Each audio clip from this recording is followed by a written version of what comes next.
Assalamualaikum warahmatullahi wabarakatuh. Halo semuanya, selamat malam. Nama saya Yusril Tirtayani dengan NPM 2340302037 Prodi Teknik Elektro, dan di sini saya akan membagikan video mengenai materi yang telah saya pelajari dari mulai pertemuan 1 sampai 6 yang pastinya bakalan sangat bermanfaat bagi kalian semua, dan pastinya bisa membantu kalian semua untuk mengingat materi apa saja yang telah dipelajari dengan singkat. Ya, karena itu tonton sampai habis ya. Pertemuan 1, pengertian algoritma. Algoritma berasal dari kata algoris dan ritmis. Pertama kali diungkapkan oleh Abu Ja'far Muhammad bin Musa Al-Khwarizmi 225 Masehi dalam buku Al-Jabar wa Al-Muqablah. Dalam pemrograman, algoritma berarti suatu metode khusus yang tepat terdiri dari serangkaian langkah-langkah yang terstruktur dan dituliskan secara sistematis yang akan dikerjakan untuk menyelesaikan masalah dengan bantuan komputer. Algoritma adalah urutan logis pengambilan keputusan untuk pemecahan masalah. Kata logis merupakan kata kunci. Langkah-langkah tersebut harus logis. Ini algoritma adalah urutan logis pengambilan keputusan untuk pemecahan masalah. Kata logis merupakan kata kunci. Langkah-langkah tersebut harus logis. Ini berarti nilai kebenarannya harus dapat ditentukan benar atau salah. Langkah-langkah yang tidak benar dapat memberikan hasil yang salah. Ciri algoritma yang baik adalah: pertama, algoritma memiliki logika perhitungan atau metode yang tepat dalam menyelesaikan masalah. Kedua, masalah output yang tepat dan benar dalam waktu yang singkat. Yang ketiga, algoritma ditulis dengan bahasa yang standar secara sistematis dan rapi sehingga tidak menimbulkan arti ganda ambigus. Keempat, algoritma ditulis dengan format yang mudah dipahami dan mudah diimplementasikan ke dalam bahasa pemrograman. Yang kelima, semua operasi yang dibutuhkan terdefinisi dengan jelas. Keenam, semua proses dalam algoritma harus berakhir setelah sejumlah langkah-langkah dilakukan. Lanjut, penyajian algoritma. Penyajian algoritma dibagi menjadi 3 jenis, yaitu penyajian algoritma secara deskriptif, psikot, dan flowchart. Yang pertama adalah penyajian algoritma secara deskriptif. Penulisan notasi algoritma menggunakan kalimat deskriptif disebut dengan notasi alami penulisan. Instruksi pada algoritma deskriptif dapat menggunakan bahasa sehari-hari seperti bahasa Indonesia atau bahasa Inggris. Kalimat deskriptif biasanya menggunakan kata kerja dalam bahasa manusia seperti mulai, tulis, baca, tampilkan, jika, maka, ulang. Adapun dalam bahasa Inggris seperti read, print, write, if, and, dan sebagainya. Dalam penulisannya, kalimat deskriptif terbagi menjadi 3 bagian, antara lain judul, deklarasi, deskripsi. Algoritma deskriptif memiliki 4 karakteristik, yaitu bahasa, kejelasan, struktur, tatapan. Algoritma deskriptif juga memiliki keuntungan, yaitu mudah dipahami, mudah diubah, mudah didokumentasikan. Jika ada keuntungan, maka sudah pasti ada kekurangan.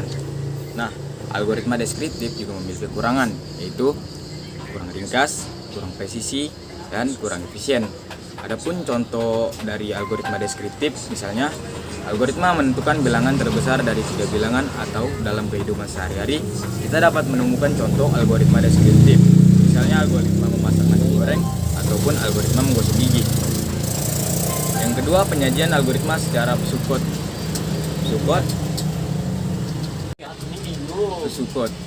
Pseudo berarti imitasi, dan kode berarti kode yang dihubungkan dengan instruksi yang ditulis dalam bahasa komputer. Kode bahasa pemrograman. Psukot merupakan suatu bahasa yang memungkinkan programmer untuk berpikir terhadap permasalahan yang harus dipecahkan tanpa harus memikirkan sintaks dari bahasa pemrograman yang tertentu. Psukot memiliki karakteristik diantaranya yaitu sederhana, fleksibel, tidak berpihak. Selain karakteristik psukot juga memiliki manfaat. yaitu memudahkan pemahaman dan revisi algoritma, memfasilitasi kolaborasi, meningkatkan kualitas kode. Support adalah alat yang penting dalam pengembangan perangkat lunak karena memungkinkan para pengembang untuk merencanakan algoritma sebelum implementasi, meningkatkan kolaborasi pemrogramer, dan menghasilkan kode yang berkualitas. Dan yang terakhir adalah penyajian algoritma secara flowchart. Pada dasarnya, konsep dari flowchart adalah sebuah metode untuk memecahkan masalah dengan mempresentasikan simbol-simbol tertentu yang mudah dimengerti, mudah digunakan standar. Singkatnya, flowchart adalah bagan alir. Flowchart terbagi menjadi dua, yaitu flowchart pemrograman dan flowchart sistem. Flowchart pemrograman adalah bagan alir program, suatu bagan yang menggambarkan unsur logika dari data yang diproses dalam suatu program dari awal sampai akhir. Flowchart sistem bagan alir sistem berbeda dengan bagan alir program. Bagan alir program sifatnya lebih terperinci tentang langkah-langkah proses di dalam program dari awal sampai akhir. Bagan alir sistem hanya menggambarkan dan dua sistem. Materi selanjutnya, struktur pemrograman. Program adalah perwujudan atau implementasi algoritma yang ditulis dalam bahasa pemrograman tertentu sehingga dapat dilaksanakan oleh komputer. Kegiatan membuat program disebut pemrograman atau programming. Orang yang menulis program disebut programmer. Secara garis besar, pemrograman tersusun atas 4 komponen, yaitu piranti masukan, model pemproses utama, CPU, piranti keluaran. Secara umum, bahasa pemrograman dibagi menjadi 4 kelompok. Bahasa atas rendah, low level language, bahasa menengah, middle level language, bahasa atas tinggi, high level language. Bahasa berorientasi object oriented programming.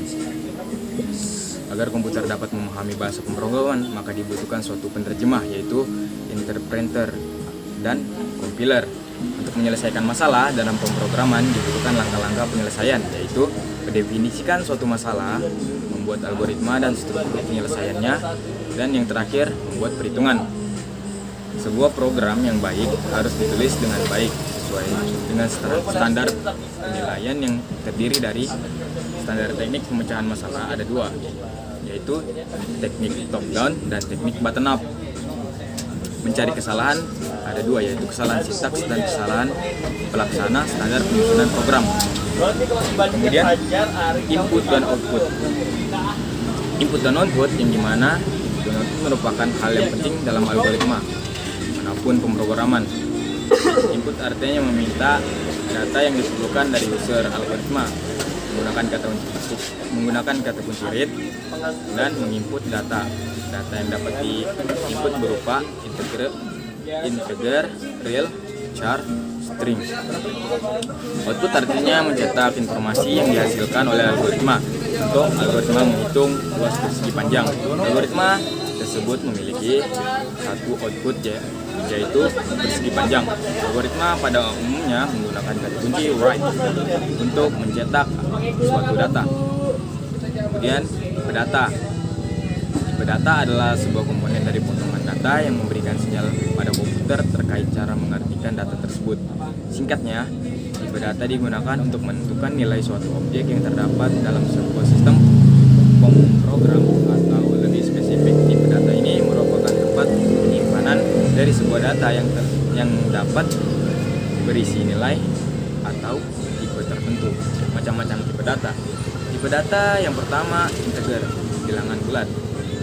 Tipe data real, tipe data char, karakter, tipe data string, tipe data boolean. Ada 2 kategori dari tipe data, yaitu tipe data dasar dan tipe bentukan. Tipe dasar adalah tipe yang selalu tersedia pada bahasa pemrograman, antara lain bilangan bulat, bilangan biasa, bilangan tetap, karakter, dan logik. Tipe bentukan adalah tipe data yang dibentuk dari kombinasi tipe dasar antara lain larik, rekam, string. Materi selanjutnya variabel. Variabel adalah suatu simbol atau nama yang digunakan untuk mempresentasi suatu nilai data dalam program komputer. Dan variabel, programmer dapat mengakses, memanipulasi, dan mengolah data secara efisien dan dalam pemrograman komputer. Dalam pemberian nama untuk variabel ada aturan yang harus diperhatikan, yaitu harus dimulai dengan update, tidak boleh dengan angka atau simbol, tidak boleh dengan spasi. Jika menemukan simbol-simbol yang membingungkan seperti titik dua, titik koma, dan sebagainya, sebaiknya memiliki arti yang sesuai data. Sebaiknya tidak terlalu panjang. Konsep dari variabel adalah ide dasar dalam pemrograman komputer, di mana semua variabel merupakan simbol atau nama yang digunakan untuk menyimpan dan mempresentasikan nilai atau data tertentu dalam memori komputer. Konsep dari variabel ada dua, yaitu assignment statement dan deklarasi variabel. Penggunaan variabel dalam pemrograman sangatlah penting karena mencakup dalam banyak hal seperti organisasi data, membuat kode lebih struktur dan mudah dipahami, efisien kode, mengurangi duplikasi kode, peningkatan fleksibilitas untuk penyesuaian cepat terhadap kebutuhan. Materi selanjutnya konstanta. Konstanta adalah variabel yang nilai datanya bersifat tetap dan tidak berubah. Jadi konstanta adalah juga variabel. Bedanya adalah pada nilai yang disimpannya. Konstanta dibagi menjadi 4, yaitu konstanta integer, konstanta floating point, konstanta string, dan konstanta karakter. Konstanta dibagi menjadi 2, yaitu konstanta bilangan dan konstanta dibagi menjadi 2, yaitu konstanta bilangan.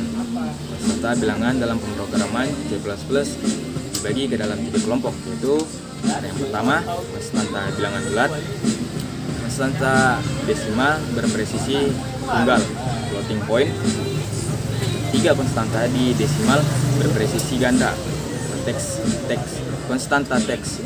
Konstanta teks juga dibagi ke dalam 2 bagian, yaitu pertama data karakter, kedua data string. Cara penulisan konstanta adalah selalu diawali dengan keyword const menggunakan kata define. Ya, demikianlah video pembelajaran kali ini. Nantikan video-video saya selanjutnya. Jangan lupa subscribe, like, comment, and share. Dadah.